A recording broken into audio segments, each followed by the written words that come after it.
여러분 수고 너무 많으셨습니다. 네, 오랜만에 성경책 많이 읽어보죠. 자, 오늘은 오늘부터 이제 4주 동안 우리 욥기서 강해를 시작하려고 합니다. 여러분 한 가지 질문이 있어요. 욥기서 욥하면 가장 먼저 무엇이 떠오르시나요? 네, 욥하면 무엇이 떠오르세요? 이 인물, 네? 고난, 맞아요. 고난. 그리고 또 떠오르는 거 있어요? 욥하면? 보통 우리가, 맞아요. 고난을 생각해요. 고난. 아마 내용을 아시는 분들은 고난이라고 이렇게 명확하게 이야기하겠죠. 섹스피어라는 이 문학가는 욥의 고난을 보면서 상처를 입어보지 않으면 흉터를 보고 놀린다. 이 욥기서를 읽고 그런 교훈을 남겼습니다. 보통 사람들은 욥이 겪는 이 극심한 고난의 이야기를 한편의 위대한 문학 작품으로 생각합니다. 하지만 욥기서는 단순히 인간의 고난에 대한 문학적 탐구가 아니에요. 욥이라는 한 사람의 철저한 삶의 이야기인 동시에 그 너머에 펼쳐지는 천상의 이야기도 있습니다. 즉 하나님과 영적인 존재들의 대화가 담긴 이 유일무이한 성경책입니다.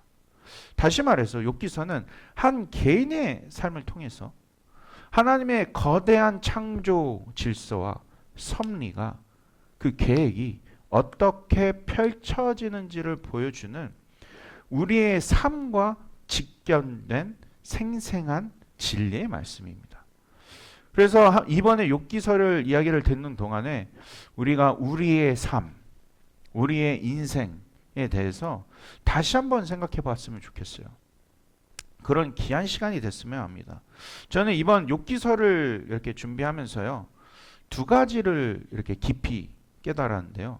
첫 번째는 우리의 삶이 모순으로 가득한 이야기구나. 그 사실을 다시 깨닫게 됐어요. 우리의 삶이 모순으로 가득하다. 수학의 세계에서는 혹시 여기 이과 계십니까? 수학의 세계에서는 1 플러스 1은 당연히 2이죠. 2. 하지만 인생의 흐름에서 참 이 공식이 남다르죠. 인생이라는 공식에서는 1 플러스 1이 때로는 마이너스 1이 될 수도 있어요. 때로는 100이 될 수도 있습니다. 1000이 될 수도 있어요. 우리의 시각에서는 이치에 맞지 않자. 그래서 혼란스러워요. 그런데 그 안에 깊은 진리가 숨어 있는 것. 우리는 이것을 모순, 이제 영어로는 paradox라고 하는데 역설이라고 합니다. 그리고 우리의 삶에 이러한 역설이 가득한 근본적인 이유가 바로 두 번째 진실과 연결이 되는데 우리의 삶은 불확실성으로 이루어졌다는 이 사실과 연관이 되어 있어요. 마치 우리의 삶이요 짙은 안개의 길을 걷는 것과 같아요. 전도서에 보면 하나님께서 우리의 장래의 일을 철저히 가리셨다라고 되어 있습니다. 하지만 우리 앞을 가리고 있는 이 불확실성의 안개, 이 안개는 우리를 좌절시키기 위함이 아니에요. 오히려 우리를 겸손하게 만드는 하나님의 은혜입니다. 내일을 알지 못하잖아요. 우리는 비로소 미래를 주관하시는 하나님 앞에 엎드리게 되죠. 내 모든 계획이 한순간에 물거품이 될 수도 있구나. 이 사실을 인정하는 순간에 우리는 진정으로 하나님을 의지하기 시작합니다. 바로 이 두 가지의 마음, 즉 삶의 모순을 인정하고 미래의 불확실성 앞에서 겸손해지는 마음을 가지고 우리의 삶 속에 있는 가장 근본적인 질문들을 우리 다 함께 던져봤으면 좋겠어요. 삶의 모순, paradox, 역설, 이 불확실한 세상 속에서 하나님이 보시기에 아름다운 삶이란 무엇일까? 어떻게 하면 우리의 청년의 시절 또 우리의 가정, 공동체가 그런 아름다운 모습으로 맺어질 수 있을까? 무엇보다 어떻게 해야 하나님 앞에서 진실된 예배자로 설 수 있을까? 이 모든 질문에 대한 답을 얻기 위해 우리는 물어봐야 되죠. 하나님, 제 삶이 어디로 가고 있습니까, 지금? 이 시대 속에서 무엇을 꿈꾸며 살아가기를 원하십니까? 욥기서는요, 이 무거운 질문들에 대해 정확한 답을 제시하지는 않아요. 대신에 우리 주님께서는 이 모든 질문을 온몸으로 살아낸 한 인물, 이 욥을 우리에게 지금 보여주고 계세요. 그 진리의 말씀을 탐구하기 위해 우리는 먼저 욥이라는 인물을 들여봐야 합니다. 오늘 본문에서 1절에서 5절 욥에 대한 정보가 나와 있는데 먼저 1절에서 3절 다 같이 읽어볼까요? 네, 1절에서 3절 준비되면 우리 다 같이 읽어보도록 하겠습니다. 시작. 우스 땅에 욥이라는 불리는 사람이 있었는데 그 사람은 온전하고 정직하여 하나님을 경외하며 악에서 떠난 자더라. 그에게 아들 7과 딸 3이 태어났느니라. 그의 소유물은 양이 7,000마리요 낙타가 3,000마리요 소가 500결이요 암나귀가 500마리이며 종도 많이 있었으니 이 사람은 동방 사람 중에 가장 훌륭한 자라. 이 욥기서의 첫 번째 놀라움이 가장 먼저 1절에 나와 있죠. 주인공 욥이 구약의 중심인 이스라엘 백성이 아니었다는 사실이 나와 있어요. 거기서부터 시작이 됩니다. 욥은 우스 땅 사람, 즉 이방인이었어요. 이 사실 하나만으로도 욥기는 우리의 예상을 깨고 하나님의 관심이 한 민족의 경계를 넘어서 온 세상을 향하고 있음을 보여주고 있습니다. 그렇다면 이 이방인 욥이 어떻게 하나님께 가장 훌륭한 자로 인정받을 수 있었을까요? 부자에서 물론 3절에 집중하시는 분들도 있었을 테지만 욥의 그 존재, 훌륭한 자로 인정받을 수 있었던 이유는 욥의 존재를 두 가지로 설명했기 때문이에요. 바로 온전하다, 온전하다.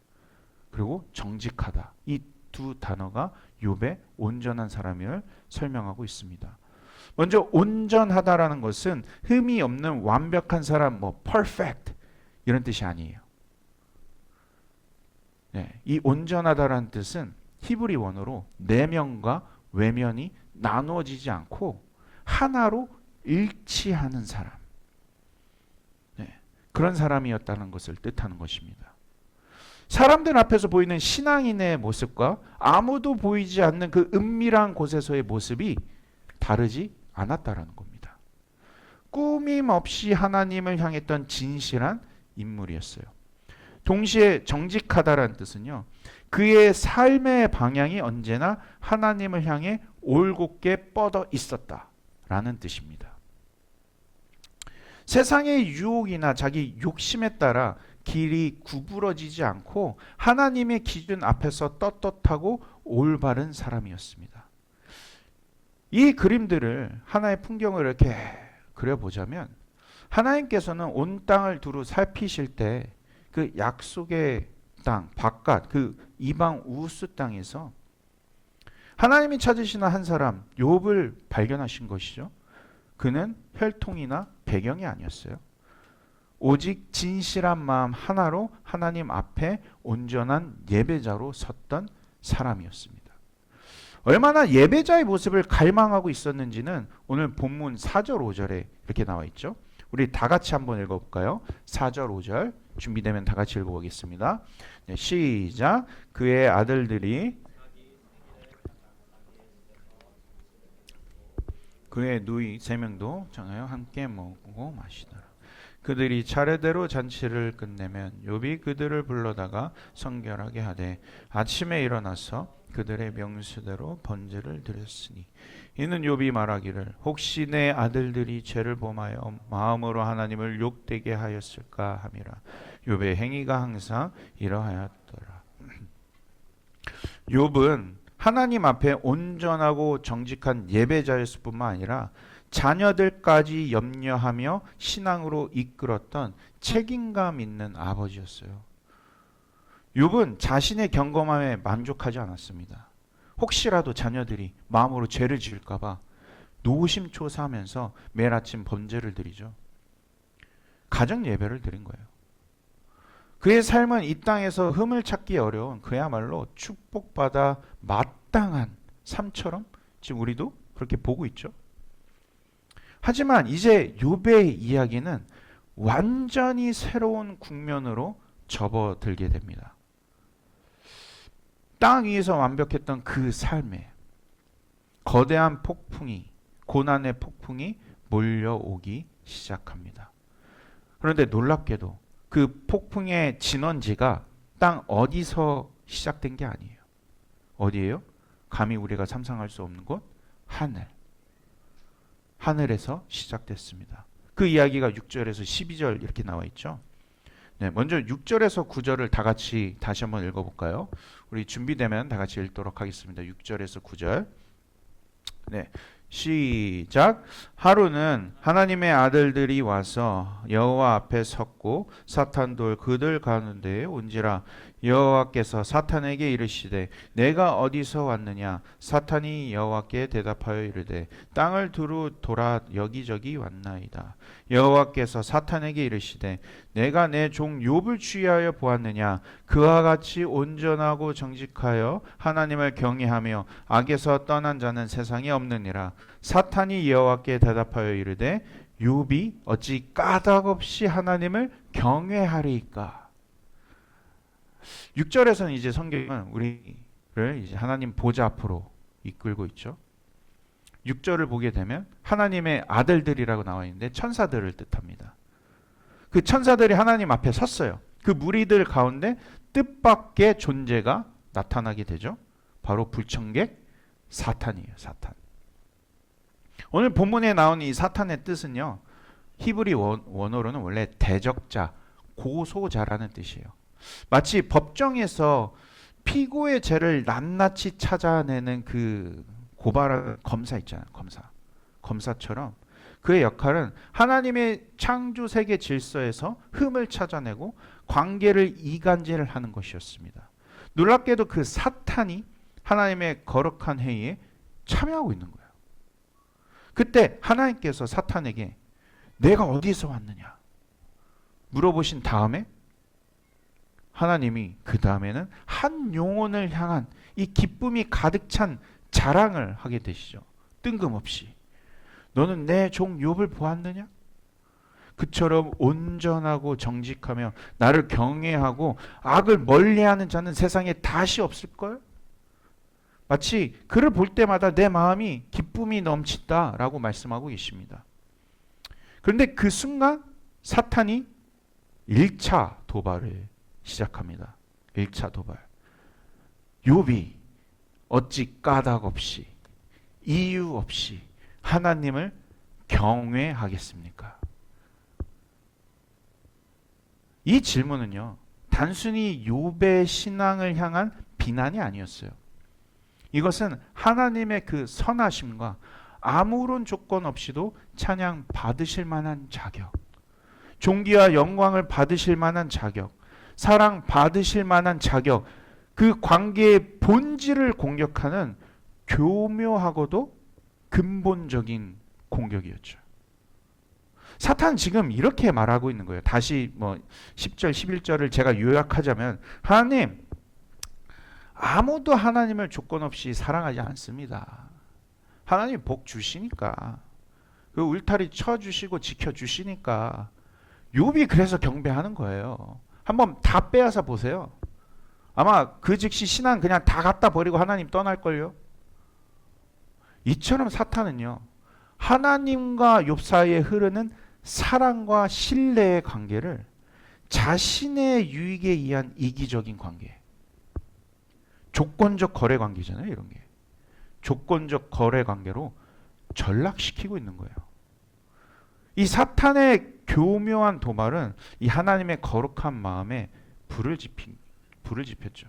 여러분 이런 소리 들으면 어떨 것 같아요? 되게 자존심 상할 것 같아요. 우리도 직접 들으면 우리가 감히 하나님을 조건 때문에 따른다?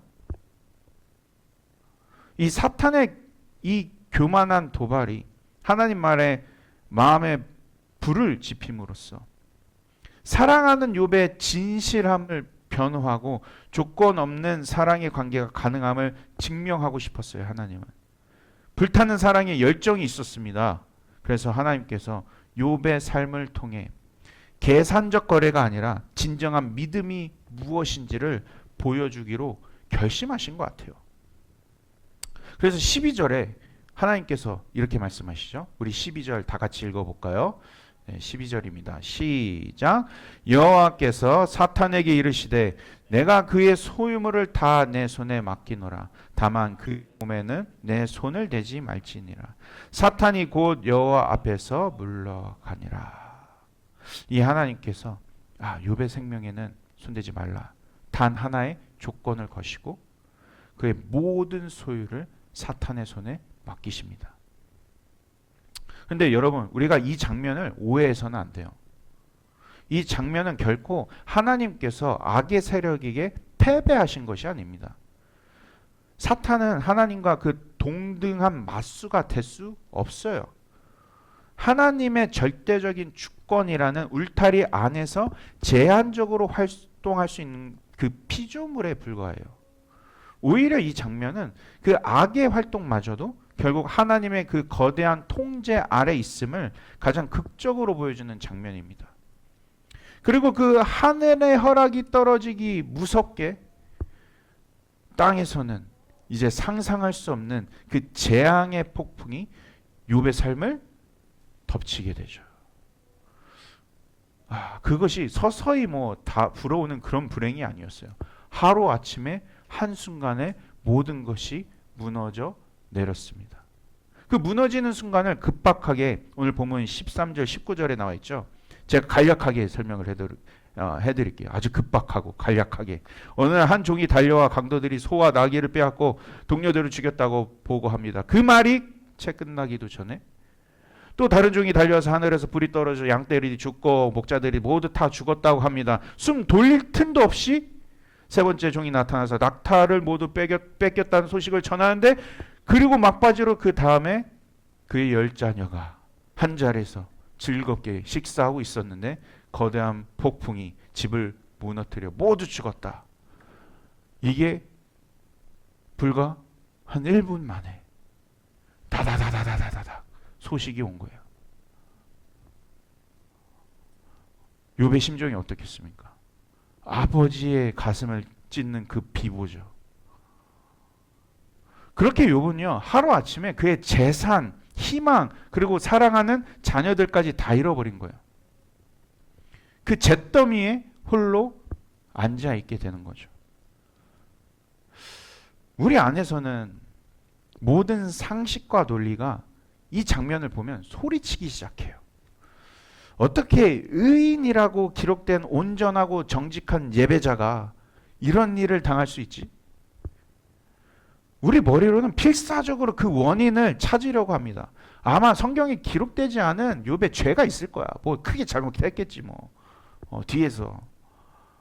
욥이 무엇을 잘못했기에 이런 끔찍한 결과가 주어지는 거지? 우리는 그 인과관계를 이처럼 밝혀내고 싶어요. 그러나 성경은 우리가 이해하는 인과관계의 법칙을 넘어서는 전혀 다른 차원의 이야기가 하늘과 땅에서 동시에 펼쳐지고 있음을 보여주고 있잖아요. 그래서 진짜 질문은요, 왜 욥이 고통받는가? 이 질문이 이 본문에서 될 수가 없어요. 진짜 질문은 이렇게 해야 돼요.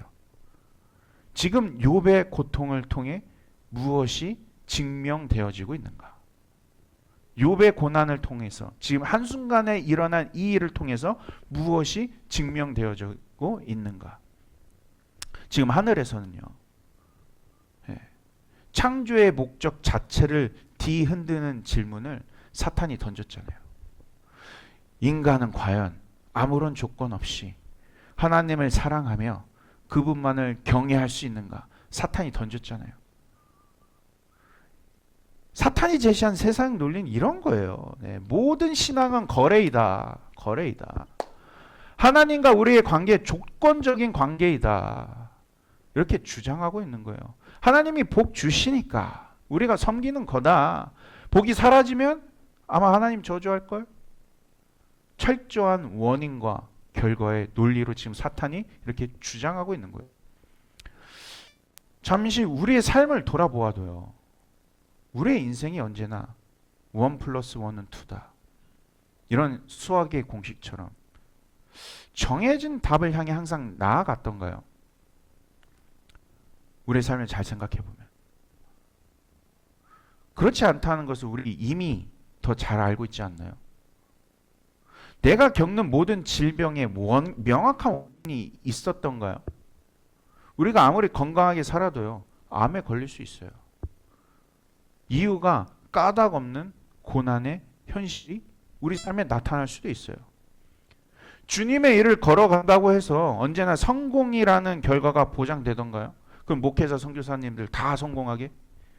성경은 오히려 우리가 다 이해할 수 없는 역경들로 가득한 것이 인생이라고 말하고 있지 않습니까?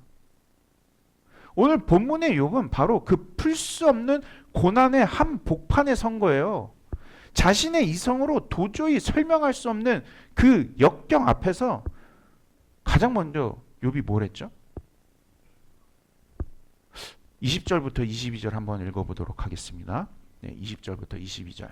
네, 다 같이 한 목소리로 읽어볼까요? 시작. 욥이 일어나 겉옷을 찢고 머리털을 밀고 땅에 엎드려 예배하며 즉 이도 여호와시오 거두신 이도 여호와시니 찬송을 받을지어다 하고 이 모든 일에 욥이 범죄하지 아니하고 하나님을 향하여 원망하지 아니하니라. 지금 까닭 없는 그 인생의 모순, 그 현실 한복판에서 지금 욥이 무엇을 하고 있습니까? 예배했어요. 그리고 하나님을 찬양하고 경배했습니다. 지금 모순된 삶, 역설의 삶 속에서 욥은 명확한 공식을 세우고 명확한 답을 찾아 가려고 하는 것이 아니라 오히려 누구한테 엎드렸어요? 하나님 앞에 엎드렸어요. 지금 욥은 왜 이런 고난이 찾아왔는지를 스스로 설명할 길도 증명할 방법도 없었습니다. 그가 어떤 마음으로 잿더미 위에서 예배했는지 우리는 다 알 수 없어요. 하지만 성경을 읽는 우리에게는 욥이 볼 수 없었던 그 하늘의 관점이 열려 있잖아요. 사탄의 교만한 도발로 시작된 이 영적 전쟁에서 논쟁에서 결국 누구의 주장이 옳았음이 드러났습니까? 욥이 예배함으로 누구의 주장이 옳았다고 드러나게 됐죠? 하나님께서 욥을 향해서 그 자랑하시던 증언 있잖아요. 사탄 앞에서 한 거 아니에요. 그것이 옳았음을 온 열방에 선포하게 된 것이죠. 너는 내 종 욥을 보았느냐? 그와 같이 온전하고 정직하여 나를 경외하는 자는 세상에 없다. 놀랍게도 하나님께서는 그분의 오르심을 스스로 증명한 게 아니에요. 역경과 모순의 한복판에 서 있는 그 연약한 인간 한 명을 통해서 나타내고 계신 것입니다. 우리 자신을 한번 돌아봤으면 좋겠어요. 우리에게 하나님의 오르심을 증명할 만한 힘이나 지혜 혹은 모든 상황을 깨트려 볼 수 있는 명철함이 있습니까? 네, 없어요. 우리의 삶 너무나 꼬여 있잖아요. 인과관계에 집중하고 있는 우리들에게는 당장 눈앞에 그 매듭 하나 꼬인 거 그거 풀기도 급급해요. 너무 급급해. 이처럼 모순으로 가득한 인생 속에서 우리는 하나님의 큰 그림을 볼 수가 없죠. 하지만 성경은 바로 그 지점에서 가장 위대한 진리를 선포합니다. 우리가 그 이해할 수 없는 환경 속에서 오히려 하나님을 의지하고 예배하기로 선택할 때 하나님께서는 바로 그 믿음의 모습을 통해서 그분의 오르심과 완전하심을 온 세상에 드러낸다는 사실이에요. 너무 감사하지 않아요, 여러분? 하나님의 오르심을 하나님 스스로 할 수 있는데 지금 내 연약한 모습, 자빠지고 넘어지고 하나님 때로는 원망할 수도 있겠죠. 그 모든 모습을 통해서 하나님이 오히려 자신의 오르심을 나타내신다는 거예요. 얼마나 감사해요. 여러분, 오늘 욥의 이야기는 단순히 성경 지식을 그렇게 하나 더하는 것이 아닙니다. 오히려 이 이야기는요, 우리 삶 속에 아주 중요한 사실 한 가지를 알려줘요. 우리의 삶 속에서 이해할 수 없는 모순, 역설들, 창조주 안에서는 우리의 존재의 가장 명확한 이유가 될 수도 있습니다. 결국 이 말은 우리의 모든 삶이 하나님 안에서 설명되어져야 한다는 결론에 이르게 되죠. 네. 저는 이렇게 생각이 들더라고요. 우리 인생이 어떤 인생일까? 우리의 인생은 마치 위대한 예술가가 그린 한 편의 그림 같다는 생각이 들었어요. 너무 가까이서 그 예술 작품을 보잖아요. 우리는 그럴 수밖에 없어요. 어떤 부분은 그저 의미 없는 그냥 물감 자국처럼 보여요. 그래서 어떤 부분은 되게 어두워요. 그래서 실수처럼 보여요. 우리는 그 어두운 부분만 가지고 내 인생의 전체를 평가하잖아요. 아, 이번 인생 실패다. 이번 이거 실패다. 하지만 그림의 진정한 가치와 의미는 그 그림을 그린 작가만이 온전히 알고 있습니다. 그 작가의 눈에서는 오히려 그 어두운 색채가 오히려 그 빛을 발하기 위한 찬란하게 만드는 필수적인 요소이고, 그 거친 붓질이 작품 전체에 깊이를 더하는 가장 중요한 부분이 될 수도 있습니다. 그렇기에 작품이 스스로를 설명할 수 없다면, 내 작품을 스스로 설명할 수 없다면 우리는 누구한테 가야 되죠? 작가한테 가야 되잖아요. 작가. 우리의 이해할 수 없는 삶의 의미를 찾기 위해 우리는 나를 지으신 창조주 하나님께로 나아가야 된다는 거예요. 그렇다면 우리가 작가이신 하나님께 나아간다는 것은 구체적으로 무슨 의미를 할까? 욥이 그 길을 우리에게 이제 앞으로 보여줄 겁니다. 네. 창조주 하나님께, 작가에게 나가는 그 방법이 무엇일까? 비록 즉시 하나님의 음성을 듣거나 모든 것을 깨닫지 못했지만 욥은 이렇게 고백합니다. 욥기 23장 10절. 우리 다 같이 읽어보겠습니다. 욥기 23장 10절. 혹시 준비됐나요? 네. 23장 10절. 우리 그럼 다 같이 찾아볼까요? 욥기 23장 10절 다 같이 찾아보도록 하겠습니다. 핸드폰을 들고.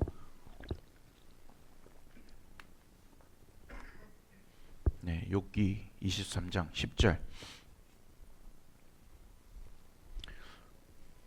다 찾았으면 알려주세요.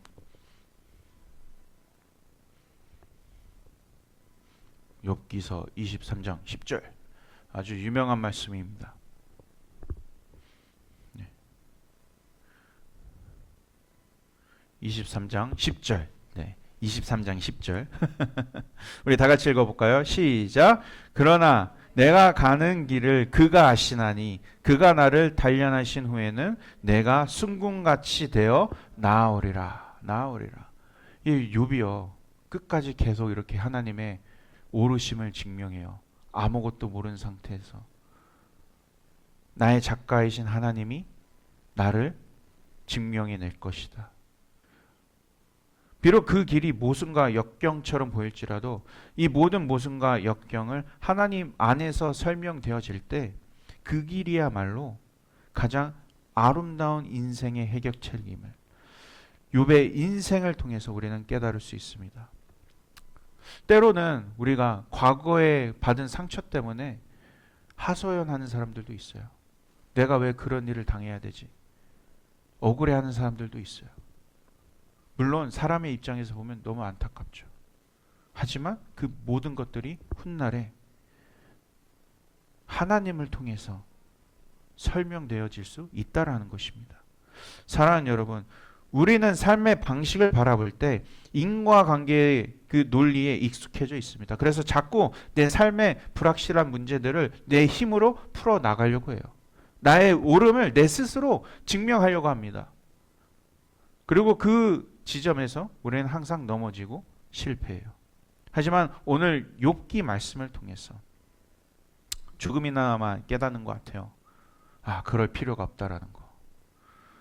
하나님이 우리의 모습을 통해서 그분의 오르심을 증명해 내실 것이라는 사실. 그래서 우리의 신앙은 더 이상 이 땅의 인과관계에 얽매여 증명되는 것이 아님을 깨달아야 되죠.